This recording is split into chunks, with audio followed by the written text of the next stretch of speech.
for anyone that's been mountain biking for any amount of time, there comes a point where you go on some trip or some trail where you think, man, I need to bring some stuff. And for most people, the easiest way to do that is gonna be in a pack like this one. So today I just wanted to take a little bit of a quick review of my Osprey Raptor 14. I've had this pack for quite a while. This is the first mountain biking specific pack I owned, and I just wanted to give a quick overview with it and tell you guys if I recommend it or not, because if you're thinking about getting a pack, there are a lot of options out there. Now the 14 in Raptor 14, it stands for the, is it quarts or liters? I don't know, it's the volume inside this pack, and it's quite big. So there's one main pocket here you can see inside. This is the main pocket, and it zips all the way down to the side. It goes all the way down here if you're gonna open it up. It's got a little mesh back. Go ahead here. It's a headset spacer. It's actually quite large, and I've been able, if you really wanted to, you can put a drone in here. Like I have the Mavic Air, and I can put that thing in there. I can put all my camera gear, I can put a gimbal. Really, you can put anything in this pack. It's quite large. Has a little pouch right here. This is where I put my phone and stuff. It's also kind of a large pouch, but it's more small for things like that. Right here, you have another pouch.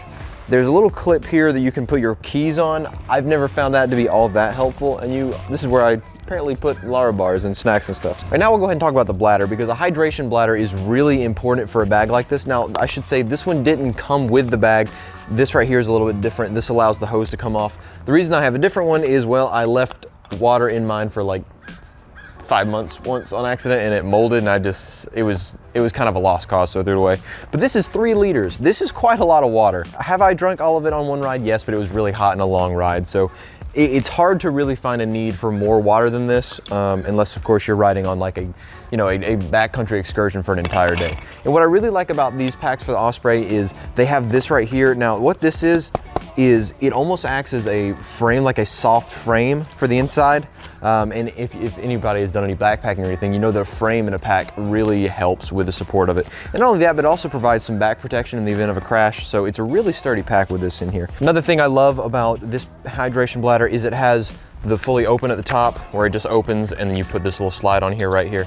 I think all hydration bladders should have this. The screw-on system is just the worst if you've had one of those, but this one is so easy to get off, and you just open it up, and I've never had a leak out of this at all. So overall, great bladder. And I will say the magnet as well, it sticks right here on your chest on the pack, and that is very convenient because it's just right there, and it automatically locks there. So that right there, the hose, you never notice the hose at all, and I think that's also key to a good pack. And that just sits in this pouch right here, is specifically for the hydration pack, and it comes down the strap here, and it mounts right here. This right here, this ventilation system is very, very good for what it is, but at the end of the day, it's gonna be a full pack, and it's gonna be hard to not sweat wearing it. Now, what really makes this pack unique, and honestly was the selling point when I first saw it, is this thing right here. Now this, it has a little wrench and a screwdriver on it. This is the tool pouch, and if you unzip this, it comes out of this thing, and you just open this, and it opens out, and you can put all of your tools in here. It's great. I've put my multi-tool, I've put tape, I've put tire levers, really anything, and it all rolls up and seals tight at the bottom of the pouch. And that right there makes it worth it as a mountain bike pack for me. And let me show you, it also has this little helmet mount. This right here just sticks right through a helmet.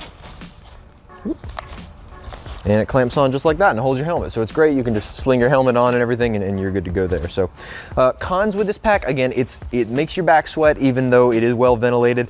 And all of the nozzles on like Osprey packs tend to leak unless you fully seal the nozzle out. Like I've gotten to trailheads and my entire seat's been soaking wet because it's just been leaking the whole time. So that's something to look out for, but you can pretty much solve that just by locking this. That twists like that and it locks it. So just do that in transit. But overall, it is kind of pricey. Here's the thing with prices, like, yeah, could you get the $30 pack on Amazon? Sure, but this is so small, so low profile. The adjustability on it is great. These straps makes it cinch down, and I've done jump lines on this thing, and it doesn't move at all.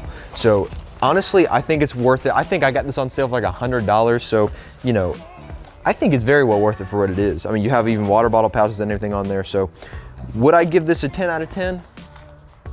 Yes, I would. I'll put a link to this in the description if you want to pick this up, the Raptor 14. Highly recommend it. It's a great pack, served me well for years, and I know it will serve you too.